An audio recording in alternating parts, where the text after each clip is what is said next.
کشمیر ایک جنت نظیر وادی.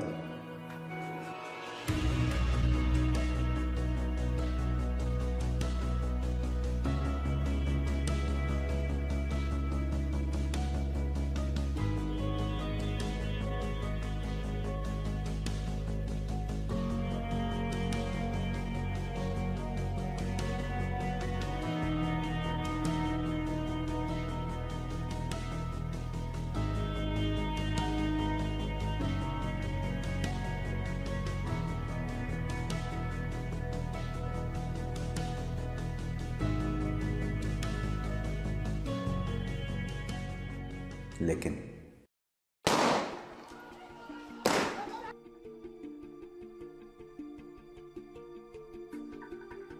ہندوستانی فوج کو لت لگ گئی ہے کشمیریوں کو قتل کرنے کی.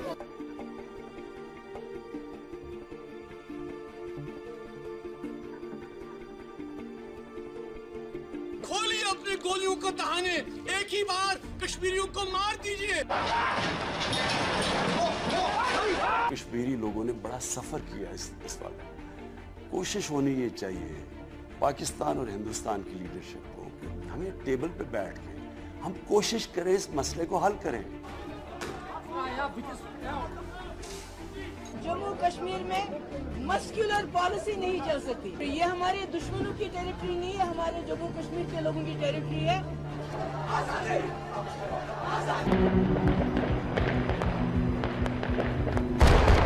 میں مقبوضہ کشمیر کے بھائیوں اور بہنوں کو بھی سلام پیش کرتا ہوں جو بہادری اور قربانی کی ایک لازوال تاریخ رقم کر رہے ہیں.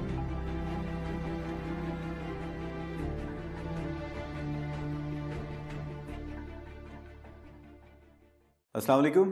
آج کی ویڈیو میں خوش آمدید. اور ویڈیو کے شروع میں ہی آپ کو اندازہ ہو گیا ہوگا کہ آج کا ہمارا موضوع کیا ہے. مسئلہ کشمیر. تحریک آزادی کشمیر ایک بہت طویل تاریخ ہے.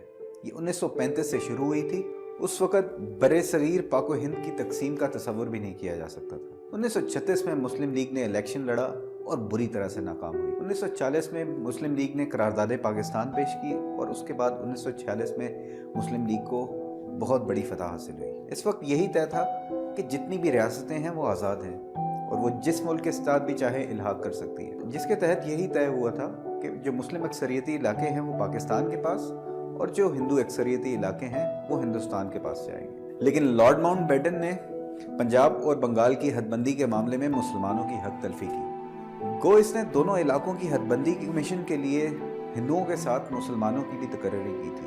اس نے دونوں کمیشن کی سربراہی کے لیے اپنے قریبی دوست سر سرل ریڈ کلف کو برطانیہ سے بلایا اور اسے اپنا ایک خصوصی مہمان بنا کے وائسرائے ہاؤس دلی میں ٹھہرایا اور اسے خفیہ ہدایتیں وہاں پہ دیتا رہا. چنانچہ لارڈ ماؤنٹ بیٹن کی خفیہ بریفنگ کا نتیجہ ریڈ کلف کی حتمی ایوارڈ میں اس کھلی بددیانتی کی شکل میں نمودار ہوا کہ بنگال میں کلکتہ اور مرشد آباد کے مسلم اکثریتی علاقے بھارت کو دے دیے گئے. پنجاب میں گرداسپور کا ضلع خاص طور پہ بٹالہ اور پٹھان کوٹ کی مسلم اکثریتی تحصیلیں بھارت کے ساتھ منسلک کر دی گئی. حالانکہ منتقلی اختیارات اصل برطانوی منصوبے میں یہ مسلم اکثریتی علاقے دکھائے گئے تھے. ماؤنٹ بیٹن نے اپنے ذاتی اثر و رسوخ اور دبدبے سے ناجائز اور غلط فیصلہ کروایا اور اس کے انعام میں ریڈ کلف کو وہاں کا لارڈ بنا دیا. ماؤنٹ بیٹن نے اپنی فطری عیاری اور انتہائی بددیانتی کا مظاہرہ یوں بھی کیا کہ ریڈ کلف کے ایوارڈ کو کئی دن تک دبائے رکھا اور آخری وقت تک قائد اعظم اور مسلم لیگ کے تمام لیڈرز سے پوشیدہ رہا. اور اس کا اعلان پاکستان کے قائم ہونے کے بعد اور دلی میں جشن آزادی کے دوران ماؤنٹ بیٹن کی جے ہو کے نعروں سے اپنی اناق کو تسکین دینے کے بعد 14 اگست 1947 کو دلی میں کیا. پاکستان کے مسلمان اس حرکت پر سخت مایوس ہوئے لیکن قائد اعظم کی صبر کی تلقین کے آگے خون کا خون پی کر چپ ہو گئے. لیکن کشمیر کی اکثریتی آبادی مسلمان تھی. ماؤنٹ بیٹن نے بذات خود مہاراجہ کشمیر اور جموں کے پورے علاقے کی بھارت کے ساتھ الحاق کی دستاویز یعنی انسٹرومنٹ آف ایکسیشن پر دستخط کروا کے نہرو کے حوالے کر دی. لیکن پاکستان کے رہنماؤں نے اس بات کو مسترد کر دیا. ماؤنٹ بیٹن نے بھارتی افواج کے لیے کشمیر میں فوج کشی کا مستقل راستہ ہموار کر کے جنگ و جدل کا دروازہ ہمیشہ کے لیے کھلا چھوڑ دیا. چنانچہ فوری بھارتی افواج اس راستے سے کشمیر پر چل دوڑے. اب پاکستان صرف جنگی حکمت عملی کے تحت ہی کشمیر کو حاصل کر سکتا تھا، لیکن اس غیر منصفانہ تقسیم کی وجہ سے پاکستان کے پاس افواج اور اسلحے دونوں کی کمی. لیکن اس وقت پشتون قبائل نے پاکستان کا ساتھ دیا اور کشمیر میں داخل ہو گئے اور آزاد کشمیر کو آزاد کروایا۔ ہندوستان کا کشمیر کے اوپر کنٹرول 43% ہے، جس میں مقبوضہ کشمیر، جموں، لداخ اور سیاچن گلیشیئر شامل ہے۔ پاکستان کے پاس اس وقت کشمیر کا 37% حصہ ہے، جس میں آزاد کشمیر اور گلگت بلتستان شامل ہے۔ دوسری طرف سیکنڈ ورلڈ وار کے بعد یونائٹڈ نیشن وجود میں آئی اور 1948 میں انڈیا یونائٹڈ نیشن میں گیا کشمیر کے معاملے کو لے کے، تو یونائٹڈ نیشن نے ایک ریزولوشن پاس کی جس کے تحت پاکستان کو کہا گیا کہ وہ مکمل طور پر کشمیر سے باہر چلا جائے اور انڈیا اپنی فوج کی تعداد وہاں پر کم کر دے